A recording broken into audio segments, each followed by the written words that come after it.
ॐ नमो अरिहन्ताणं ॐ नमो सिरिसिद्धाणं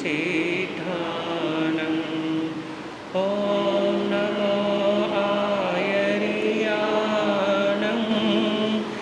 ॐ नमो वैजायानं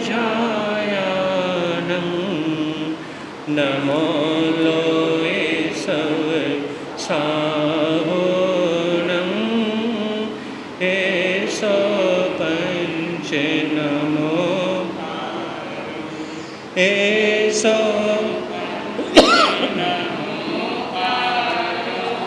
सर्वे पावे मंगलानं च सर्वे सिं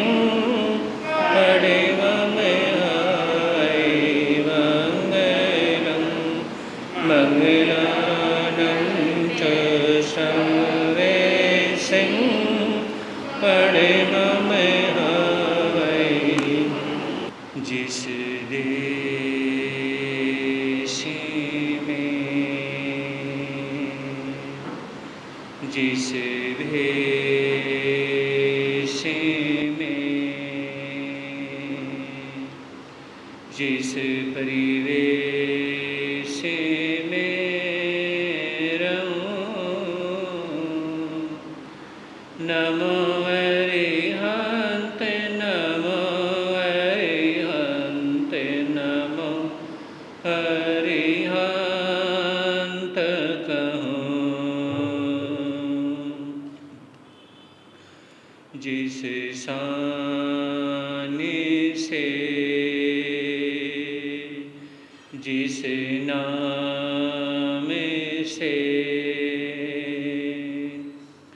जिस जान में रहूं, नमो अरिहंत नमो अरिहंत नमो अरिहंत कहूं। समय न देखे धार के जिसमें सब बह जाया करते हैं। समय बड़ा तूफान पर्वत झुक जाया करते हैं। अक्सर दुनिया के लोग समय में चक्कर लेकिन कुछ ऐसे होते जो इतिहास बनाया करते हैं, इतिहास बनाया। चरण तीर्थंकर श्रवण भगवान महावीर स्वामी के चरणों में कोटि से वंदन अभिवंदन। पूज्य गुरुदेव के पावन चरणों में असीम आस्था के साथ कोटि से वंदन अभिवंदन। बहुत लोग आज भी जन्माष्टमी मना रहे हैं और बहुत से कल मनाएंगे। तो इसलिए जन्माष्टमी के ऊपर थोड़ी देर के लिए आप लोग 9 बजे तक करेंगे, आप नवकार महामंत्र का जाप करेंगे। तो सभी मिल करके सामूहिक रूप से सभी मिल करके बोले नवकार महामंत्र का जाप करेंगे। बोलिए पंच परमेष्ठी नवकार महामंत्र की।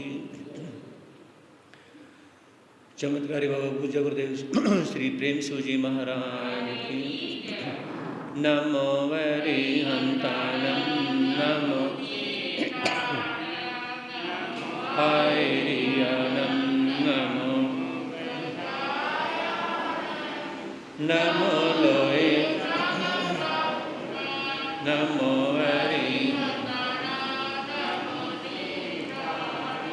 नमो आयर्याणं नमो वैजायानं नमो लोये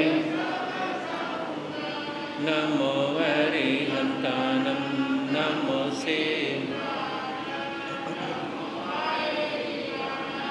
नमो वैजायानं नमो लोये।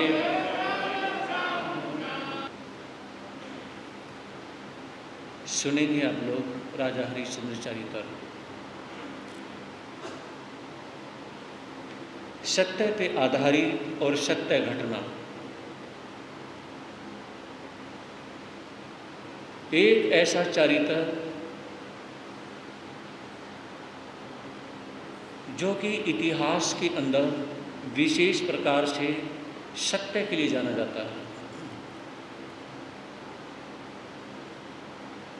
लोगों को वो कहानी सुनने में मज़ा आता है जिसमें दुख सुख की, उतार चढ़ाव की, है ना, परेशानियों की ऐसी बातें हों, ऐसी कहानी सुनने में मज़ा आता है।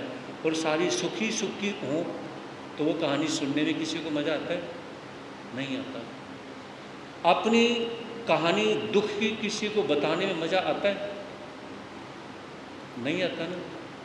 अपनी कहानी, पर्सनल कहानी, खुद के घर की कहानी हो और वो सुख की हो, है ना, खुशियों से भरी हो, तो दूसरे को सुनाने में मज़ा आता है। अगर किसी दूसरे इंसान की कहानी सुननी पड़े तो उसकी कहानी से आप लोग ऊब जाओगे।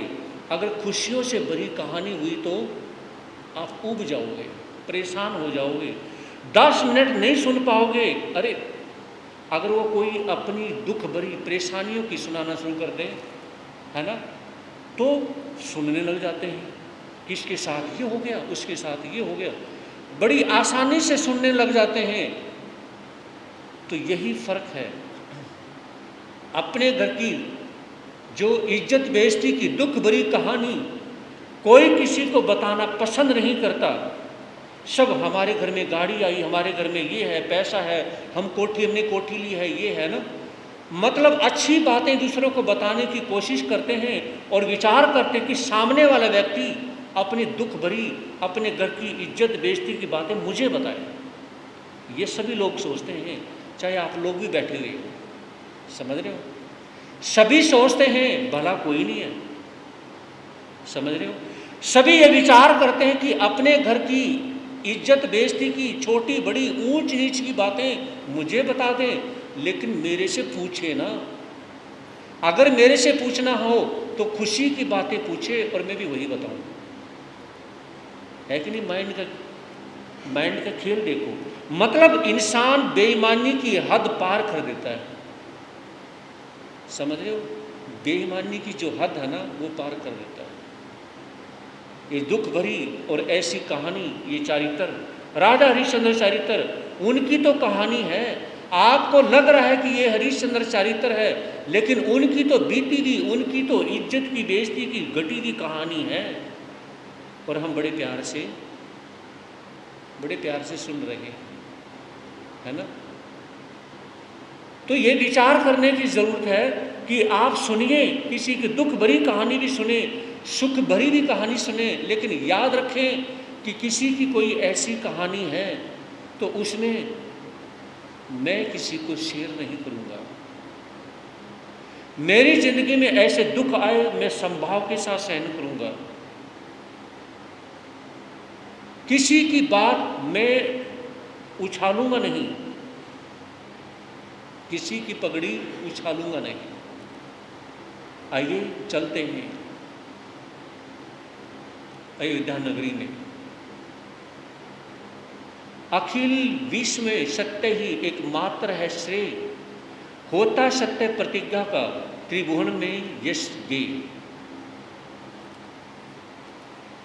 इसमें कहा अखिल विश्व में एक ही चीज ऐसी है जिसको हर इंसान श्रेय दे सकता है ना, उसको रिस्पेक्ट दे सकता है। और वो है सत्य। सत्य एक ऐसी चीज है कि इसको श्रेय देना जरूरी है और दुनिया में इसी को श्रेय दिया जाता है और देना चाहिए। कोई इंसान सत्य का सहारा लिए बिना झूठ नहीं बोल सकता,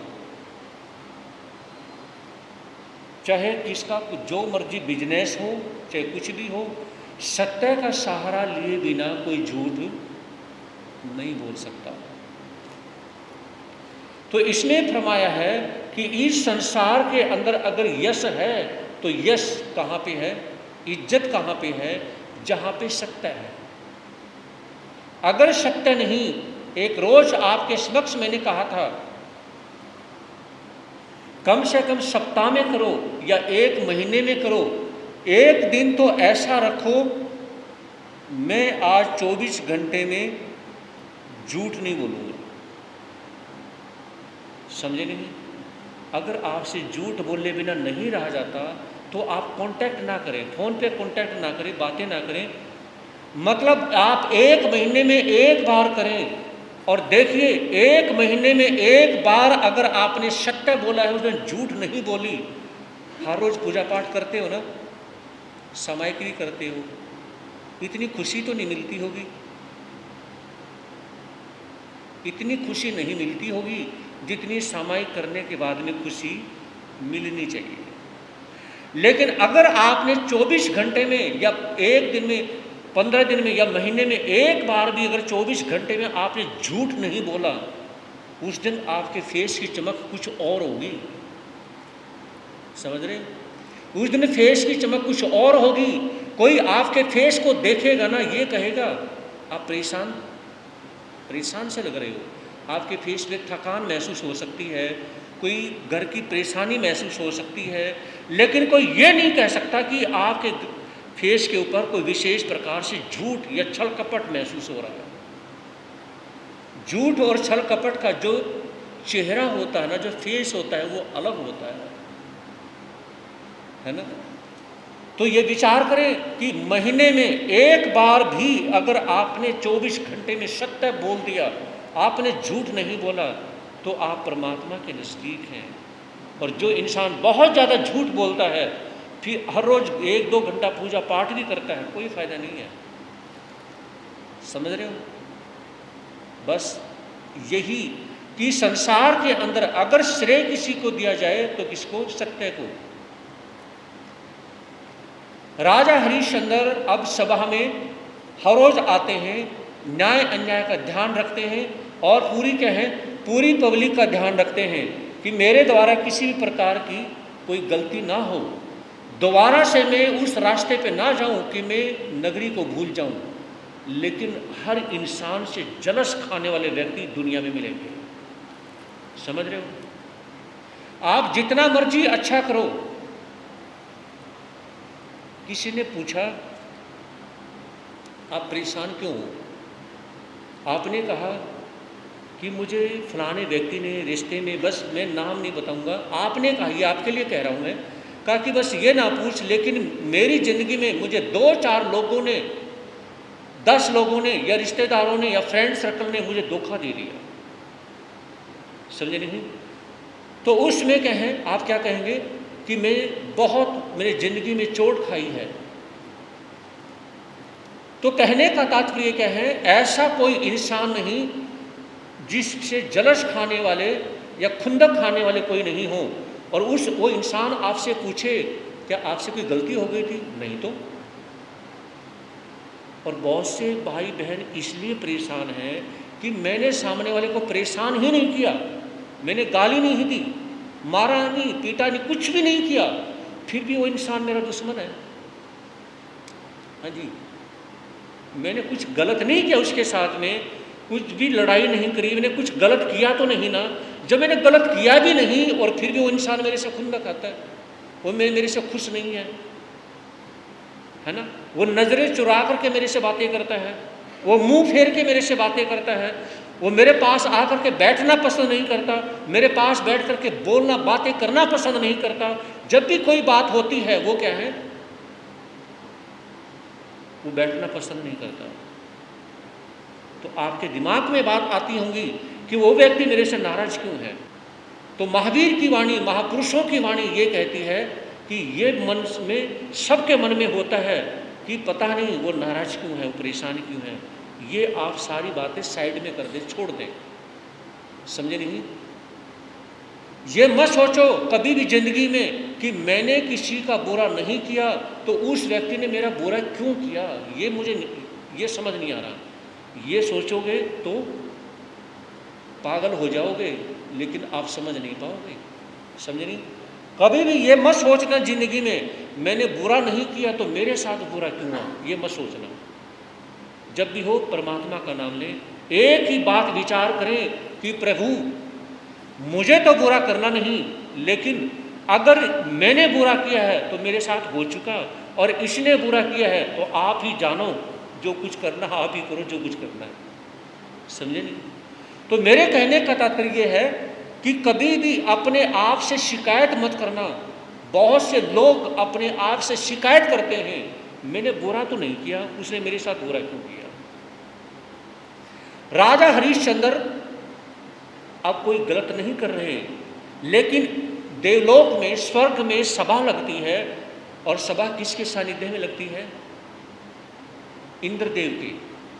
इंद्रदेव जो है ना, उनके सानिध्य में देवी देवता बैठे हुए हैं, सभा लगी हुई है, और उसमें क्या है, इंद्रदेव गुणगान गा रहे हैं।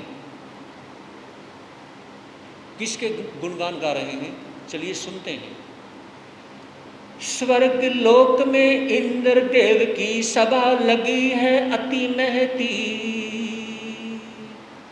नाना वेश विभूषा भूषित देवराज रजित रहती, पारिजात की मालाएं सब और मनोहर लटक रही, मादक सुरभि गंध से सारी सभा भूमि है महक रही, रत्नों का आलोक समुज्वल प्रभाव पुंज सा फैला है, प्रतिबिंबित देवी देवों का लगा भीति पर मेला है, एक एक से बजते को यंत्र सुषमाशाली, कोकिल कंठी सुरबालाएं नाच रही है मतवाली, कहा इंद्र ने गान सदा ही विषय भोग के होते हैं, देव देवियां व्यर्था अमोलक समय पाप में खोते हैं, सर्वश्रेष्ठ है सत्य आज बस गान इसी का होने दो, मानस पट से मलिन वासनाओं का कलमिल धोने दो।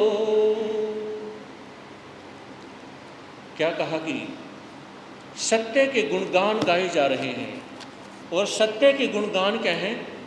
उस समय देवलोक में, स्वर्ग में इंद्रदेव अपनी सभा को संबोधित कर रहे हैं।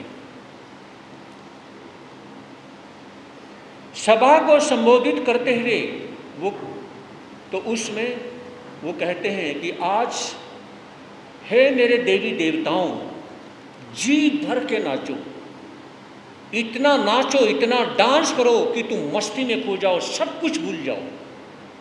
ये कौन कहता है?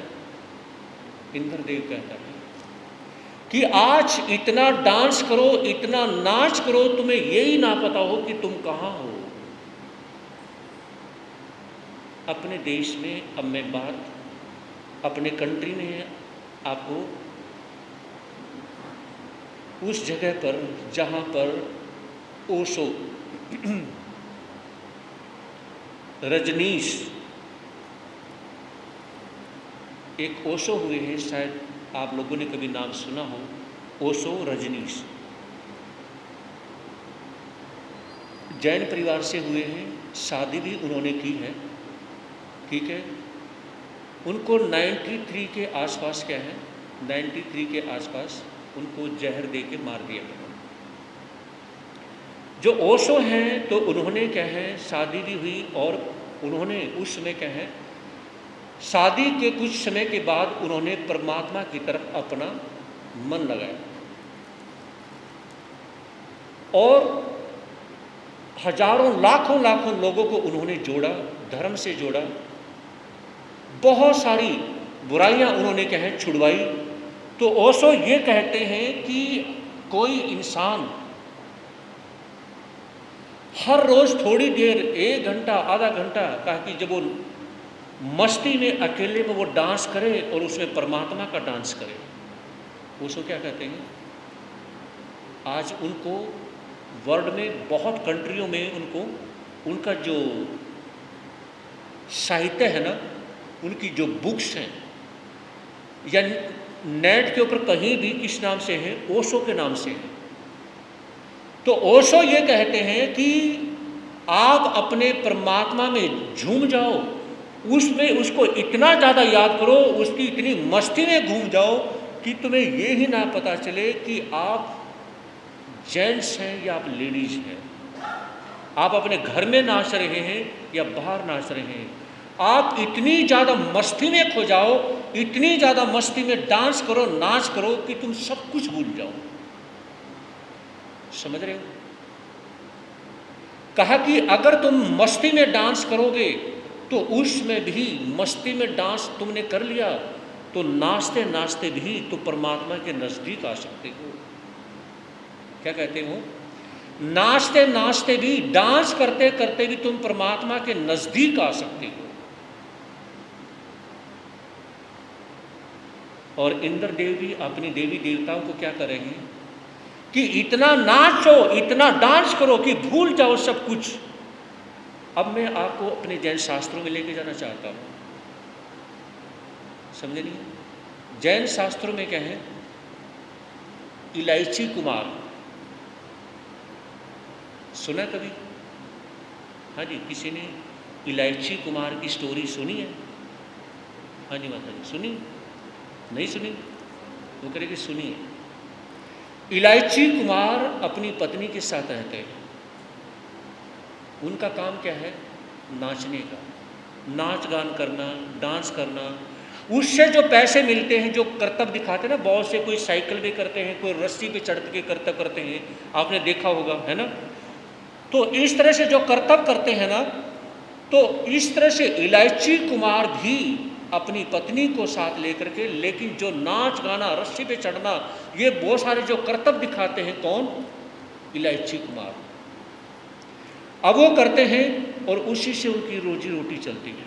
मैं बिल्कुल शॉर्ट में की कहानी कहूँगा, शॉर्ट में। तो उसमें क्या है, बहुत कम पैसे आते हैं, उनका गुजारा नहीं हो पाता है।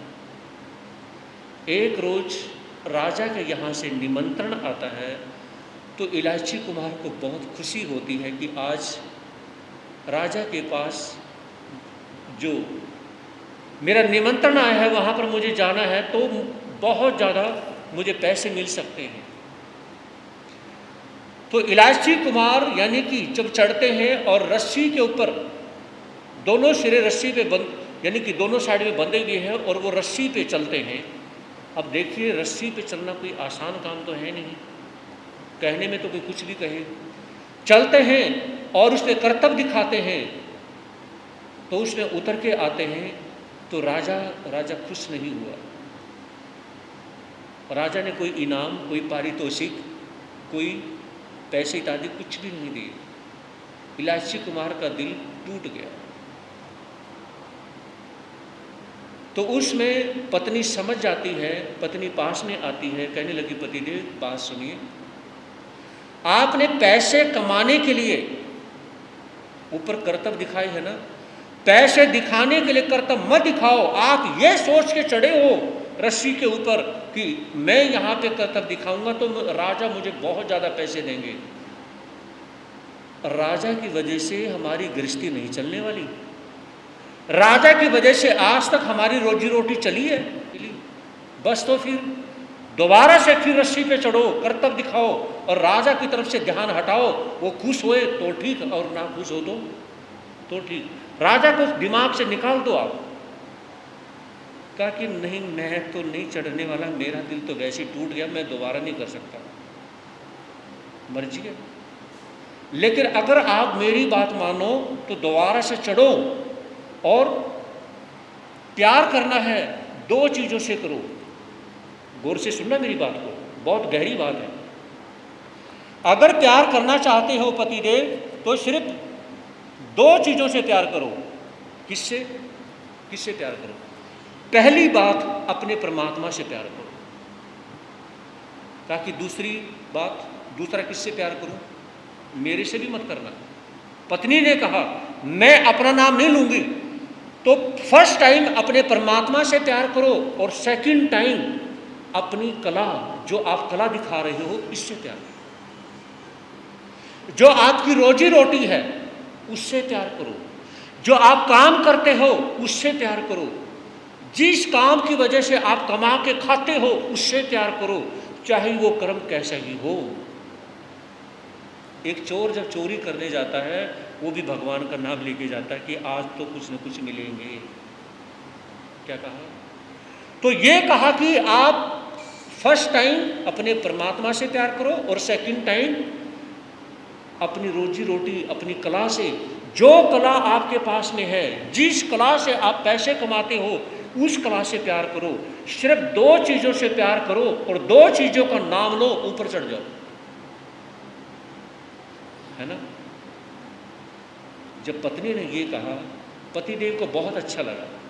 इलायची कुमार सोचने लगे कि मेरी पत्नी ने बात तो सही कही है, कोई बात नहीं, अब राजा का दिमाग से मैटर निकाल दे, छुट्टी, इन्हें देना हो तो दे, ना देना हो तो ना दे, है ना। इसने मेरे से खुश होना तो हो, ना होना तो मत हो। सारी दुनिया तो खुश हो नहीं सकती, भगवान राम से खुश नहीं हुई, भगवान महावीर से खुश नहीं हुई, है ना, भगवान कर्मयोगी की भगवान श्री कृष्ण से खुश नहीं हुई, सारी दुनिया एक से खुश कभी भी नहीं होती।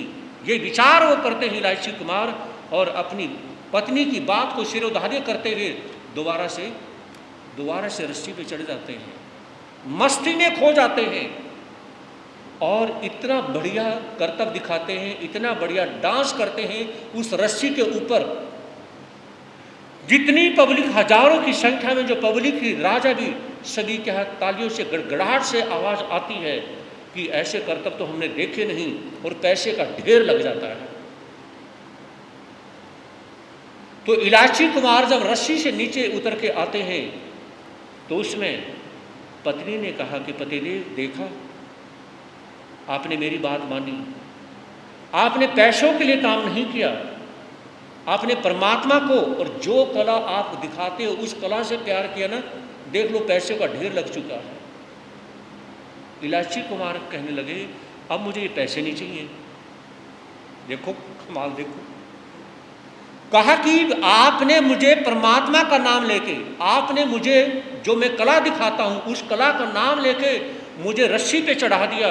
उस रस्सी पे चढ़ने के बाद में जब मैंने अपने परमात्मा को याद किया ना, उस परमात्मा ने कहा कि बेटा, सारी जिंदगी ये नाचते नाचते, पैसा कमाते कमाते इसी में जिंदगी गुजारनी है क्या, और भी कुछ करना है? कभी मेरा नाम बिना स्वार्थ के भी लेना है, या सिर्फ स्वार्थ में ही मेरा नाम लेना है? क्या कहा?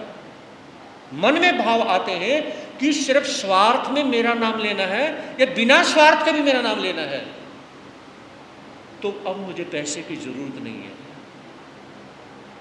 लेकिन इसमें आपको मैं अपना गुरु मानता हूं कि आपने मुझे बहुत बड़ी शिक्षा दी है, लेकिन अब मैं सिर्फ परमात्मा के ध्यान में तल्लीन होना चाहता हूं। मैं उस परमात्मा में लोभ लगाना चाहता हूं, मैं उस परमात्मा में अपनी सुर्ती लगाना चाहता हूं, अपना मेडिटेशन सिर्फ परमात्मा का करना चाहता हूं। अब मुझे इस दुनिया से कोई लेना देना नहीं, मुझे नहीं चाहिए अभी, अब मुझे आपसे भी लेना देना नहीं। इलायची कुमार ने क्या कहा? मुझे आपसे भी, मतलब अपनी पत्नी को कहा, आपसे भी लेना देना नहीं, मुझे अब लेना देना नहीं, मुझे तो अब सिर्फ क्या है, उस परमात्मा से लेना देना है। और देखिए, करने वाला, डांस करने वाला इलायची कुमार भी अपना कल्याण कर लेता है, समझनी, कल्याण कर लेता है। मन में भाव आते हैं कि इसी कर्म की वजह से अगर माताएं बहनें ये विचार करें कि क्या हमारा काम सिर्फ खाना बनाने तक ही है, चूल्हा चौका चलाना तक ही है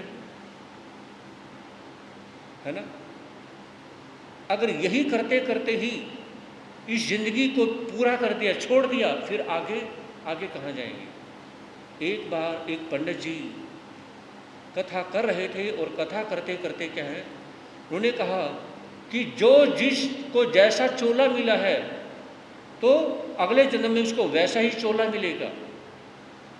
अच्छे जैसे कर्म करोगे तो अपने कर्मों के बलबूते पर उसको वैसा ही चोला फिर मिलेगा। तो कुछ माताएं बहनें प्रवचन के बाद कहने लगी, हमने नहीं आना कल कथा में। क्या हमने नहीं आना कल कथा में? कहा कि क्यों नहीं आना? कहा कि हमें नारी का जो चोला मिला है और हमें अगले जन्म में भी चूल्हा चौका फूकना है, तो क्या करेंगे कथा में आगे? इस जन्म में तो चूल्हा चौका फूक रहे हैं, अगले जन्म में फिर करना है, तो फायदा क्या है? जब यानी कि धर्म ध्यान करने के बावजूद भी अगले जन्म में हमें नारी बनना है, अगले जन्म में हमें फिर वही घर के काम करने हैं, जब हर जन्म में हमने यही सब कुछ करना है, तो फिर कथा सुन के करेंगे क्या? हाँ जी, अगर कथा सुनने से भी हमारे पुण्य नहीं बंधे तो फिर करेंगे क्या? फिर तो घर में बैठेंगे। क्यों? क्योंकि कथा सुनने के बाद में अगर हम पाप का बंधन करते हैं, कथा सुनने के बाद में हमारे अंदर उल्टे विचार आते हैं, और कहा कि आपकी कथा सुनने के बाद में हमारा पुण्य भी बंध गया, और पुण्य बनने के बाद में अगले जन्म में फिर हमने नारी बनना है, चूल्हा चौका जलाना है, तो क्या करेंगे फिर कथा सुन के?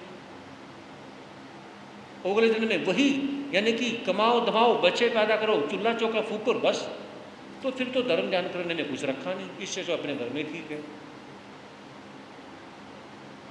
तो कहने का मतलब यह है कि ये हमारे विचारों के ऊपर, हमारी भावना के ऊपर डिपेंड करता है कि धर्म ध्यान करोगे, कोई जरूरी नहीं आपको अगले जन्म में फिर वो चूल्हा चौका ही जलाना है, ऐसा नहीं है। तो देवलोक के अंदर देवी देवता क्या है, नाच गान कर रहे हैं, और उसमें इंद्रदेव कहते हैं कि हे देवी देवताओं, मस्ती से खूब नाचो, और आज क्या है, लेकिन एक बात सुन लेना। किसने कहा? इंद्रदेव ने अपनी देवी देवताओं को क्या कहा कि एक बात सुन लेना, तुमने नाचना तो है, डांस तो करना है, गीत तो गाने हैं, लेकिन जो गीत गाने हैं वो सत्य के गाने हैं। क्या कहा इंद्रदेव ने? कहा कि नाचो, जी भर के नाचो, लेकिन जो नाचना है उस सत्य के गीत गाने हैं, उस सत्य को याद करके नाचना है, उस सत्य में, उस परमात्मा के भक्ति में, उस सत्य की भक्ति में नाचना है, और उसके ही गीत गाने हैं, और किसी को याद करके नहीं नाचना। क्या समझे? और किसी को याद करके नहीं नाचना, सिर्फ सत्य के गीत गाओ और नाच करो।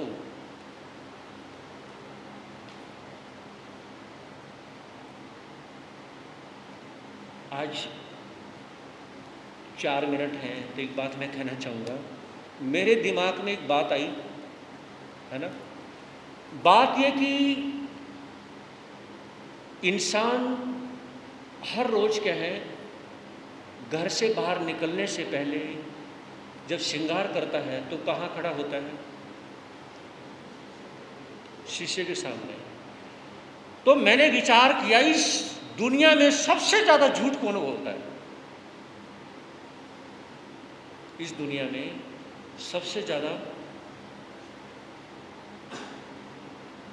पता नहीं आप साथ ही नहीं देते मेरा, तो पता नहीं चुप हो जाते हैं। सबसे ज्यादा झूठ कौन बोलता है? तो मैंने सोचा कि सबसे ज्यादा झूठ तो इंसान ही बोलता है, गाय भैंस नहीं बोलते, शेर चीते नहीं बोलते, है ना। इस दुनिया में सबसे ज्यादा झूठ कौन बोलता है? सुन के तो बोल सकते हो, नहीं बोलना, इंसान बोलता है। लोगों वाले के जो लोग हैं ना, भक्ति भावना में इतने ज़्यादा रहते हैं कि वो चुप ही रहते हैं। तो सबसे ज़्यादा झूठ इंसान बोलता है। फिर मेरा दिमाग घूम गया। मेरे जो ये लोग यानी कि शीशे के सामने खड़े होते हैं और शाम को जब घर पे आते हैं फिर शीशा देखते हैं, कहीं ये शीशा सबसे ज़्यादा झूठ तो नहीं बोलता? आदमी की सारी बुराइयां छुपा लेता है, सिर्फ उसका मेकअप का चेहरा दिखाता है। क्या दिखाता है? मेकअप से भरा हुआ, सवेरे सवेरे क्रीम पाउडर लगाया हुआ, लिपस्टिक लगाया हुआ, ये बिंदी लगाया हुआ, है ना, बहुत सारी चीजें, या ऑयल लगाया हुआ, ये चेहरा तो दिखा देता है। और जो अंदर झूठ छल कपट का जो चेहरा इंसान के भीतर में भरा हुआ है, ये शीशा क्यों नहीं दिखाता? ये शीशा झूठ क्यों बोलता है? तुम बहुत अच्छे लग रहे हो, आज आपका मेकअप बहुत अच्छा लग रहा है। हस्बैंड वाइफ को बोलता है, वाइफ खुद देखती है, आज तुम्हें बहुत अच्छी लग रही हो। तो शीशा जो है ना, शीशा उसको ये नहीं दिखा रहा कि हाँ आप बहुत अच्छी लग रही हो, आप अच्छे लग रहे हो, लेकिन उसकी बुराई को, उसके झूठ को, उसके छल कपट को शीशा नहीं दिखाता। मैं विचार करने लगा, इस दुनिया में सबसे ज्यादा झूठ अगर सामने परोसता है तो ये शीशा तो नहीं, ये शीशा तो इंसान से भी आगे निकल गया। वो तेरा भला हो, कमाल हो गया बस। ये शीशा इंसान से भी आगे निकल गया। तो सबसे ज्यादा झूठ दिखाने में नंबर 1 शीशा है ना, और नंबर 2 इंसान। अब तो खुश हो जाओ, आप नंबर 2 पे आ गए। किस पे आ गए? सबको हंसी आ गई। चलो नंबर 1 से तो पिंडा छूटा। बुराई में नंबर 1 कौन आना चाहता है? देखिए इसमें हम सारे ही आ गए, समझ रहे हो? इंसान में तो हम सारे ही आ गए, यानी कि मनुष्य गति में हम सारे तो मनुष्य गति में आ गए। तो कहने का तात्पर्य ये है कि नंबर 1 पे झूठ बोलने में, छल कपट करने में हम नहीं है, शीशा है ना। बस सबसे ज़्यादा वही करता है। तो इंसान तो कभी अपनी गलती को स्वीकार भी कर लेता है, वो शीशा तो गलती को स्वीकार भी नहीं करता। करता है कभी गलती को स्वीकार? करता ही नहीं। हर किसी को इतना दिखाता है कि आदमी बाहर से हंस रहा है, भले ही वो अंदर से क्या है, कितना भी दुखी हो, परेशान हो, वो दुख दिखाता ही नहीं है। ये कभी कभी जो बातें होती है ना, ये दार्शनिक लहजे की होती हैं। तो उसमें इंद्रदेव ने कहा कि गाओ, सत्य की गीत गाओ, लेकिन याद रखना कोई भी देवी देवता झूठा डांस ना करे। क्या कहा? झूठा डांस ना करे। पत्नी को या पति को याद करके, किसी और को याद करके डांस ना करे। अगर डांस करना है तो उस परमात्मा को याद करके डांस करना है, सत्य के गीत गाते हुए डांस करना है, बस इतना करना है। और वो सत्य के जो वो गीत गाते हैं ना, एक बहुत अच्छा गीत गाते हैं। कौन सा गीत गाते हैं अभी तो मैं नहीं गा सकता, 9:30 है वो आपके समक्ष, मैं भी और आप लोग भी, हम सब मिलके गाएंगे। बहुत अच्छा गीत है, भजन है, कि वो देवी देवता कौन सा गीत गाते हैं ये हम कल सुनेंगे। इतना ही। बोलिए स्मरणवान महावीर स्वामी की, आचार्य भगवान श्री शिव मुनि जी महाराज की, ग्रामोदौरक श्री क्रांति मुनि जी महाराज की, चमत्कारी बाबा ब्रह्म पूज्य गुरुदेव श्री प्रेम सुख जी महाराज की, प्रज्ञा में ऋषि पूज्य गुरुदेव श्री उपेंद्र मुनि जी महाराज की, श्री चत्तारी मंगलवृंता मंगलम सिद्धा मंगलम सौ मंगलम केवली प्रणतोधम मंगलम, चत्तारी लोगोत्तमा अरिहंता लोगोत्तमा सिद्धा लोगोत्तमा सौ लोगोत्तमा केवली प्रणतोधम लोगोत्तमा, चत्तारी शरणम पवजामि अरिहत्ते शरणम पवजामि सिद्धे शरणम पवजामि सौ शरणम पवजामि, केवली प्रणंतो धम्मो शरणम पवजामि, अरिहंतों का शरण, सिद्धों का शरण, साधु का शरण, जाधर्म का शरण, ये 4 शरण दुख हरण जगत में और न शरणा, जो भव प्राणी करे आचरण, उसे अजर अमर पद होगा, उसका सदा ही